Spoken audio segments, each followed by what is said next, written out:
first time, thank you for stopping by. Welcome to my channel.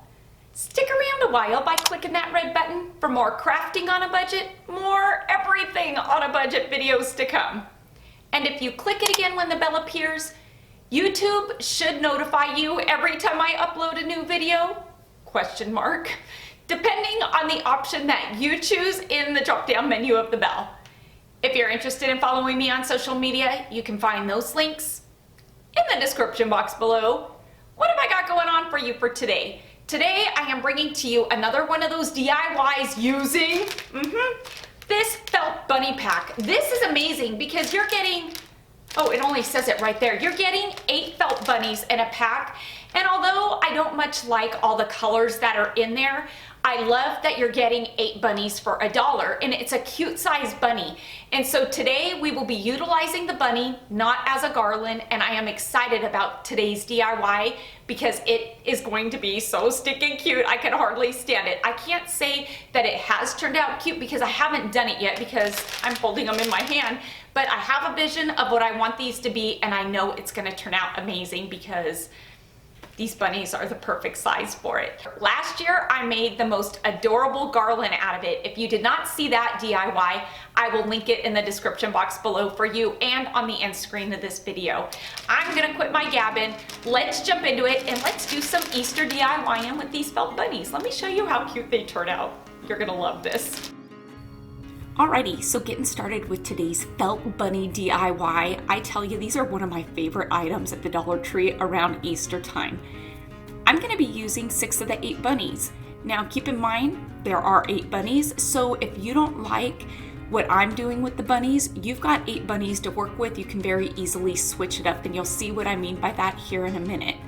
I'm going to start off by removing the pom-pom tail on these. Now don't worry about getting all that extra pom-pom off of the bunny. It's okay, it's not gonna show. We're not gonna throw these away though, we're gonna set them aside. Now I'm gonna give these bunnies a good coat of Mod Podge on the front and back side. Why am I doing that? Because I wanna paint them. And if you try to paint these bunnies without actually sealing the felt just absorbs that paint and the color comes right through, and it ends up taking probably about 5 or 6 coats of paint to actually cover up the color of the bunny. And since these are kind of bright colors minus this cute blue one, I don't want to put 5 or 6 coats on because I'm impatient and I don't have time to do that. So if we seal it with the Mod Podge, it's like putting a clear plastic coating on it, and it's only going to take 1 coat of paint. Once I get the Mod Podge on these, I am going to stick this in my oven at the lowest temperature my oven will go, and that is 135 degrees. Not much hotter than the average summer day where I live, and so I feel safe doing that. If you don't feel safe doing that, just set it aside overnight, let it dry, and come back to it in the morning. Once your Mod Podge bunny is good and dry, you are going to have 1 stiff bunny, and that is good. That's what we want. We can go ahead and put a coat of paint on the front side of it. I'm just using a basic white acrylic paint. I'm actually using a gloss that I had in my stash because you know me, I don't like gloss. So this is the perfect DIY to use it because it's not gonna show. And I'm gonna give the front side of this bunny a good coating of that. Did I say you have to do this to all 6 bunnies or all of the bunnies that you're using for this DIY? Well, if I didn't, you do gotta do that 6 times. So if you thought you were done with 1, you're not. You got 5 more to go. And would you look there, we've got a nice stiff bunny with a blank canvas here on the front. Don't worry about the back. This is what the back is gonna look like because we're gonna take care of the back. But you can see that the color of the blue is not showing through at all, and that is because we used the Mod Podge. For the back side, I'm gonna dig into my felt scraps and I'm gonna cover the back with brown felt. If you wanna paint the back, you totally can. I just thought that using a nice brown felt or any color felt that will go with the style of your DIY would be a nice finishing touch to this. And so just using some hot glue, I'm gonna go ahead and outline the bunny and glue that felt right onto the back of the bunny so it's a double felt stiff bunny. Yeah, why not? Now that we added that extra felt, yep, we need to cut the excess off. I know it's a lot of cutting for 6 bunnies, but trust me, it's gonna be worth it. And you know what would be really great is if you kept one of your bunnies and you did a template out of a piece of felt that you have at home. Then next year when I do another one of these DIYs, you don't have to buy the bunny garland because you have a template of it. But even then, I feel like it's easier just to buy the bunny garland because you're getting 8 for $1 and it's less work. But I am adding more felt to the back, so maybe it's not less work, but trust me, it's gonna be worth it in the end because this is gonna be a stinking cute DIY. Yep, we're pulling out the Mod Podge again, and we're gonna give the top of this bunny that we painted a good coat of the Mod Podge. And I'm using gloss Mod Podge because this is another one of those DIYs where the glossy finish isn't gonna show, so it's a good excuse to get rid of this bottle. I'm a matte person, I can't help it. For this DIY, I'm gonna be using my favorite fabric ever, this Emma and Mila fabric. This is a fat quarter stack that you can get at Walmart all year round. It's perfect for this time of year, and this is what I'm gonna be using to cover up my bunnies with. Now, keep in mind, if this fabric isn't for you, this is a versatile piece. Pick out a fabric that suits you, that suits your decor, and cover your bunnies with that. Last year, I did several Easter DIYs using this fabric. I typically like to stay with a theme. I don't like to have a hodgepodge of themes going on for my holidays. And so I'm gonna stick with this fabric because I am obsessed with it and I just love it. It's so stinking cute. Now that all 6 of our bunnies are covered with fabric, there's a lot of excess fabric on there. Guess what we need to do now? Yep, we need to cut the excess fabric off. When I'm cutting fabric, I like to use a razor.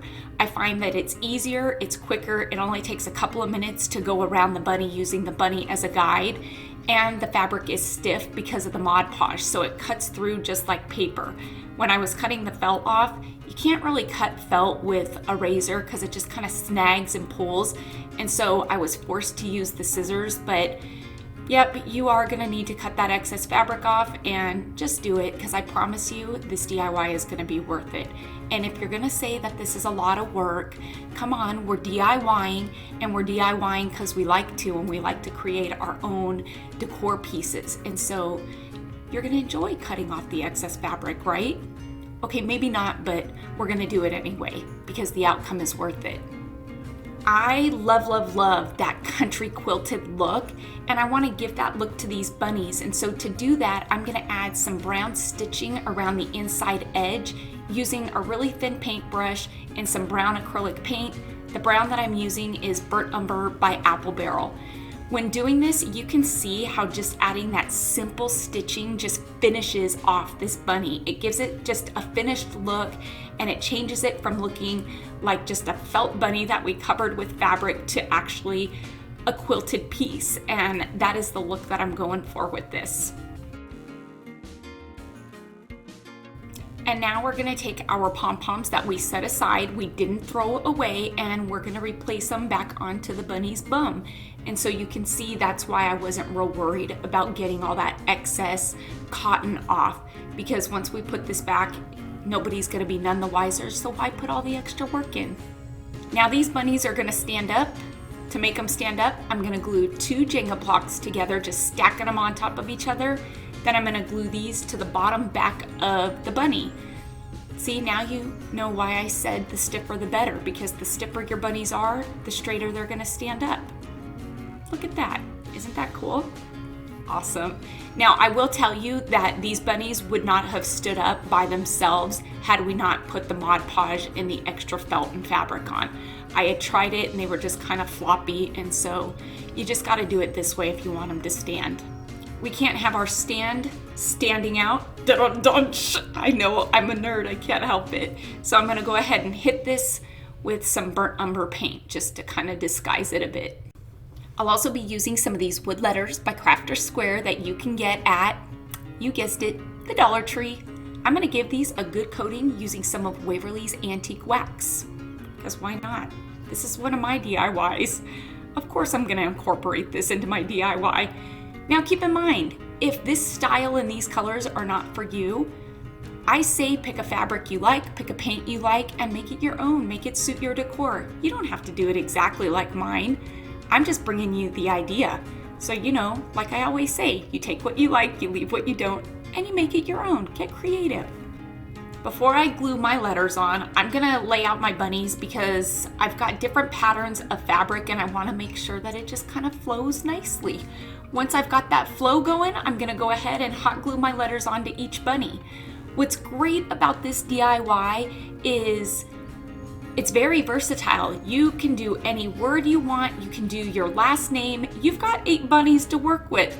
If you need more than 8, you're gonna pick up 2 packs and then you've got 16. So this is a perfect DIY to really make for somebody who has a longer last name, because I hear so many times when I do a DIY using my last name, hey Kelly, my last name is way too long for that. It's not gonna fit on my door. Well, guess what? This one here, you can do your long last name, you can put it on a fireplace, you can put it on a mantle, you can put it on a shelf, on a kitchen table. It's such an easy piece and the outcome is so stinking cute. How country quilted rustic did this piece turn out? I love it. I bet you thought we were done, but we're so not. I was looking at this thinking, okay, this is definitely missing something. What is it missing? One of my twine bows. And so I think the perfect finishing touch to this is a small twine bow on each of the bunny's ears. Now let's go take a look at this.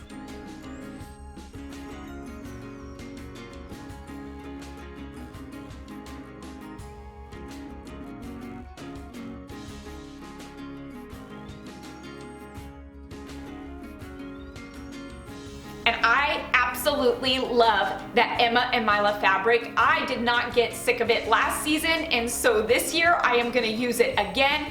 And I tell you, the next time I go to Walmart, I am gonna look for another set of fat quarters because I love it. It is too stinking cute. I hope you all enjoyed today's Easter DIY stand-up plaques using those felt bunnies. Please make sure to give this video a big thumbs up. And let's get this video to, you guessed it, 5,000 likes. Because like I always say, each and every one of your thumbs up and those comments that you do leave down below, they really do help my channel to grow, and it helps YouTube to notice me just a bit more. Until next time, everybody, I hope you have a fantastic day. Happy crafting on a budget. Stay happy, stay safe, stay healthy, but most of all, stay positive, please. And bye for now, everybody.